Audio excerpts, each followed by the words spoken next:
Pasca kenaikan harga BBM, ongkos produksi pertanian dapat dipastikan juga ikut naik. Lantaran kini banyak petani menggunakan mesin modern ditambah harga bibit yang juga alami kenaikan. Oleh karena itu, KTNA Banyuasin sangat berharap pemerintah lebih memaksimalkan dalam menyerap hasil produksi petani.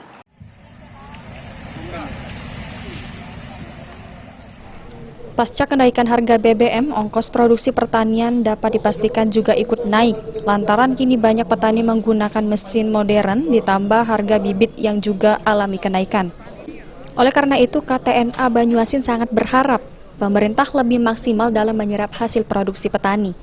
Harga gabah sendiri kerap tidak dapat diandalkan sesuai dengan harga bulog. Lantaran kerap kali di bawah harga bulog, kini bulog sendiri telah meliris harga baru sebesar Rp4.450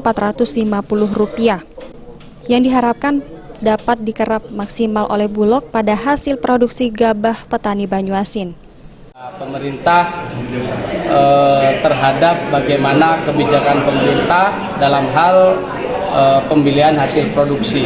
Tentunya kami sangat berharap dibarengi dengan kenaikan harga hasil produksi, karena petani juga hari ini sangat terasa sekali harga saprodi cukup meningkat tajam, sementara pada saat hasil panen melimpah ruah, harga HPP, harga pembelian pemerintah tidak bisa dipertahankan. Makanya saya berharap di kesempatan yang baik ini pemerintah lebih fokus untuk bisa membantu menaikkan harga hasil produksi. Banyuasin sendiri kini tercatat sebagai penghasil gabah terbesar keempat nasional, namun kesejahteraan petani belum juga terangkat lantaran harga gabah yang selalu rendah dari ketetapan bulog. Sulaiman, PAL TV.